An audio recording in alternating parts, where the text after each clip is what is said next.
what was your introduction to motorsports? So I began racing a little bit later than most people would, but my love for it was at a very young age. My dad was a drag racer in the 1970s, so he's been around racing or per se the automotive industry his entire life. Anything he did was involved something with wheels. We always had NASCAR, IndyCar, or F1 races on TV at home, and I loved watching them. When I was 3 years old, I was naming car manufacturers off the top of my head, or when we walked or drove by them. It actually really impressed my dad. At the beginning, I was really scared of going fast. Fun fact, that's why I started late, because my dad tried to put me in a go-kart when I was young and I wanted nothing to do with it. I stuck inside playing racing games and I was quite good at it. So it was not until 7 years ago when we tried again in rental karts, I wasn't scared anymore, won lots of races. I even won against the now famous Ty Gibbs in league races. So that's when it really sparked and we bought my first go-kart after that. Very cool. Yeah. So now who were, I guess you'd say, among your inspirations early on and mentors as you progressed into, really racing more professionally? So there's a lot of names to list. I'm very thankful to have met and become close with many people to being the person I am today.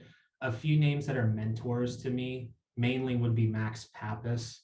I've been blessed to race with Max, be coached by Max, even work with Max over the summer. His wisdom about racing, the business side of racing, he's really helped me become the person I am today. A few other names would be Tim Shutt, my dad, Jim and Ashley Rogero, and a lot of close friends who are making names for themselves in racing: Brent Cruz, Connor Zilish, Jake Drew, Weston Workman, Luca Mars. They're making their transition into the higher stages of races in racing. But like I said, those are just a few names of many people who have made a big impact on my career, but more importantly, my life.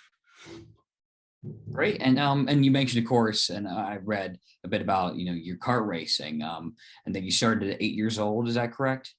I started kart racing at 15, actually, very Oh, late. sorry. Okay. Okay. Maybe I misread one part of that, but whenever you started, I mean, what are some highlights that stand out, and maybe like some early lessons that you learned, and what do you think, I guess, helped you, yeah, grow into what So you're doing today? really the biggest thing I learned early on, it wasn't easy to transition from rental karts to competitive go-karts because the level of competition was from here to here. It was a lot harder to transition. It took me a long time to get competitive and adapt. And one thing I really had to overcome and learn was that I'm 6'4", and and go-karts, that doesn't help you. You have to be like 5'6" to really be fast in those things. But I overcame that. And I was also a little bit on the heavier side. So that also didn't help me as much. And when I got my first podium in karting, that really sparked the motivation to get fast. And I lost 60 pounds over the course of the year to get competitive. Max, I had met Max at that time, and he had quoted, every 10 pounds in the go kart is 2/10 of a second. And I was 40 pounds overweight. So you can do the math there. And by that time, I was winning races, I won championships, and got into a comfort zone of karts. So I had learned early on that you should surround yourself with others that can help you learn and help you become the driver that you are. And I think that's what's carried over into cars. Mhm. And so how did you start to make that transition, you'd say? I mean, what were, like, I guess, maybe some culture shocks, moving from karting to full size cars? So I think really the biggest thing, the transition from karting to cars, was me personally. I think I did what I needed to do in karts, won championships, won races, got plenty of podiums, got plenty of pole positions for the person I am, 6'4", 200 pounds. There's not really else I needed to do. So it was time to go to the next step. So now that I'm starting to race cars, the learning curve and everything else restarts. So now I'm restarting that process of learning how to drive, learning how to get fast, learning how to race. And honestly, it's a new challenge for me, and I'm having a lot of fun doing it. Awesome. And what would you say your feelings are when you're behind the wheel? So it's like a quote from the Senna movie.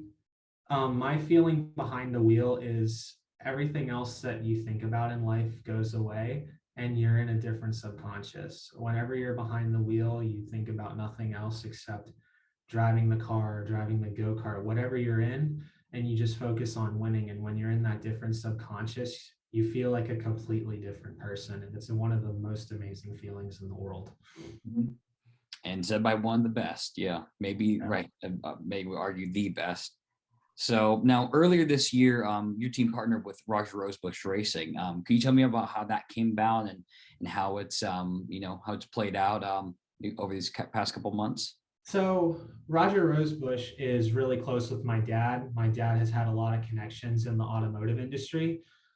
I approached Roger and said, I can get your company, RD Holdings, and we can bring that into the racing world. I can promote it. I can do this, do that. And we actually had made a product called the Air Hog. And what the Air Hog does is it cools the radiator faster than just popping the hood up. So he agreed to bring a deal together to bring RD Holdings and Rosebush Racing to Logan Cozzie Racing. And that's when it really set off. And I've had a really good success with him. Awesome. And in in your opinion, what does it take to be a race winning team? My opinion, to be a race winning team is you have to have good chemistry with everyone behind you. You need to be a good driver, you need to have good mechanics, you need to have good coaches, you need to have all the good motivation around you. As soon as one person is not behind you, then you're not going to have a successful team. You always need to put in the seat time, you always need to put in the work around you. And I think that's the most important thing, especially if you have teammates. I recently have had two teammates, Antonio Abram and Zach Barfield, and I've been learning a lot from them. And especially because they're so positive about everything. If, for example, I'm always hard on myself in the car. So the slightest mistake, I always beat myself up for it. But they are always there to bring me up. And because of their positive outlook, that's what I see in becoming a positive team, is that everyone is positive. And what are the biggest lessons you've touched on a few, I guess, but you've learned since starting your motorsports career? The biggest lesson I think I've learned is, and I've probably said it already, always surround yourself with people that have been around racing for a long time. Because of the people that I've been mentored with, I have learned so much about racing, and helped me become the person that I am today. And I'm still learning. Always have an open mind, because if you keep your mind open, you're going to learn so much more about what you can do in racing, because there's still stuff I don't even know about. Like, I could learn something tomorrow that I didn't know today. So I think that's the most important thing, is to have an open mind and always listen to someone who might have a lot of experience and wisdom. Listen to them, because I think you will definitely learn something from them. Right, right. Definitely getting perspective and having someone that has experience they can draw upon. And just to close out here, what advice would you give to people your age looking to get into motorsports? So my advice would be, always believe in yourself, because I stated before, I always beat myself up for the slightest mistake.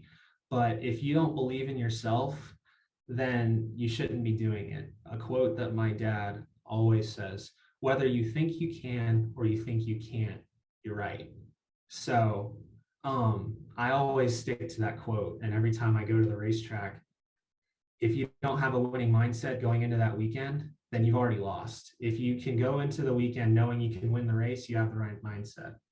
So anyone who's listening, if you can always put in the work, always know that you can win a race every single weekend, I think you're going to become a winning race car driver.